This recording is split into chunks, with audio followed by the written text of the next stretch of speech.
I'm straight, I'm straight, I'm straight, I'm straight. I believe, I believe, I believe, I believe.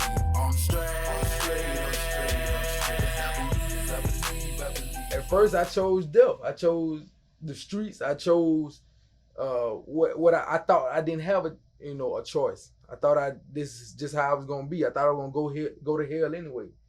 That's what I thought. No matter what I did, you're going to hell anyway, because that's what was preached to me. You know, you're going to hell anyway. You're sinning. Everything is a sin, so you're going to hell anyway. So why not? So I tried to run away from God as much as I could. You see my face, you see everything. I tried to run away, but God said, that's part of my plan.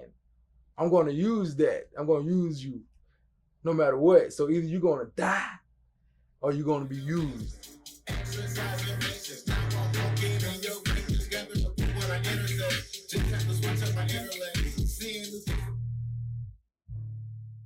I'll never forget 2011, 10ish. I was in there, I was smoking weed with my cousin. Well, I was rolling up the smoke. My uncle had just died, my Uncle Bernard, R.I.P. Uncle Bernard Duffy. He had just died, and I was rolling up my weed, and I looked in the mirror, and I saw my obituary. And it said, at the bottom of it, it said, the wages of sin is death. That's all it said. It didn't say the rest of the scripture. And then I stood there still looking at it. And next thing you know, it felt like stuff started waving through my body, like worms or something, but just waving through my body. My tattoos was waving. My cousin Nard, he can attest to that. He was right there. I had dreads at the time. I was flicking my dreads. It came out my shorts, came out my pants, and that's when I first gave my life to Christ. But that was just to get the pain away, get all the little affliction and everything away. That's how we do as humans.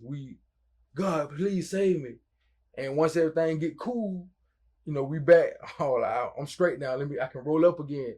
And I try to do it again, and it got 3 times as worse. This time it went all the way through everything, and that's when I threw the weight away, threw the light as far as I could. That's when I got to the point where I was just like, you know what, I'm finna, God ain't nothing to play with, and he really calling me, because before then I did some stuff. I did a lot of stuff, and it was just like, it was about that time for me to either get right or crash out. That's what it was, and I've been trying to go ever since. I used to ride with the bitch. I used to ride with the bitch. I used to ride with the ride with the ride with the. I used to ride with the strap. Man, they were with it when I took the rap. I was in the streets and stuff. I wasn't studying music like that. Like, you get high and rap and all that like everybody else do, but that's what it was. That drew the line. I didn't see a real future in me rapping for secular. So it was when I got saved, that's when God was like, rap. I need you to write. I need you to rap. You know what I'm saying? And I tried to alter myself and look lame, and you know what I'm saying? Try to get myself to where I was, and God say through prophets and through audibly was like, don't change nothing about you.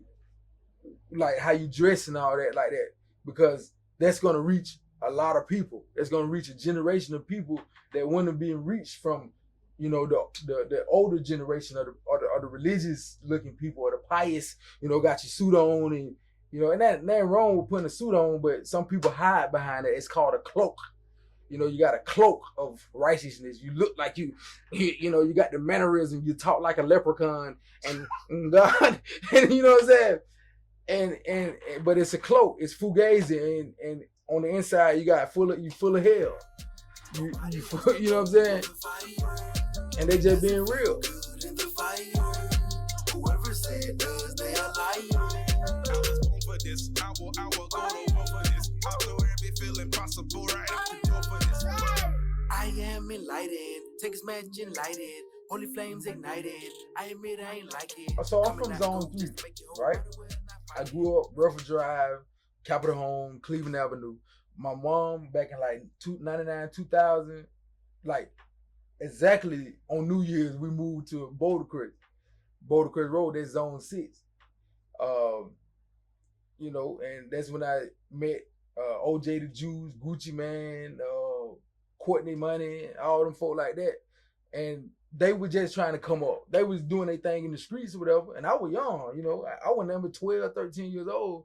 But I grew up around them for I remember being 14 in the Libra with Gucci and duct tape and all them folk like that.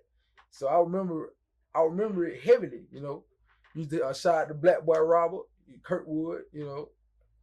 He used to come pick me up and we'd go to the club, 14 years old, you know, and get in that thing and be in that thing heavy, you know.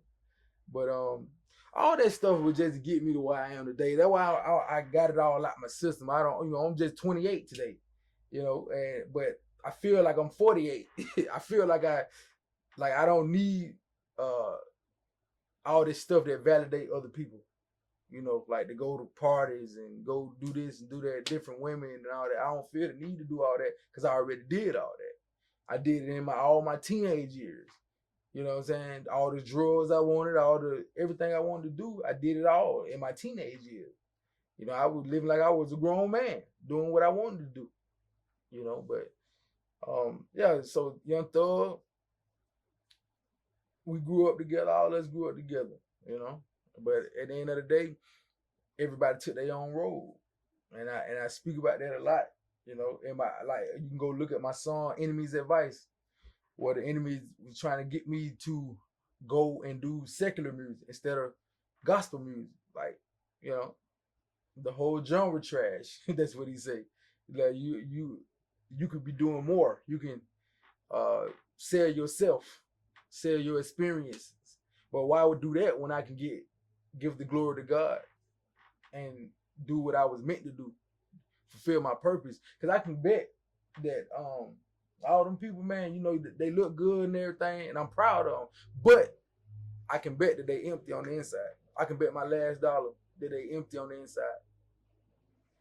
I can bet it because you need all this stuff to validate you and stuff like that.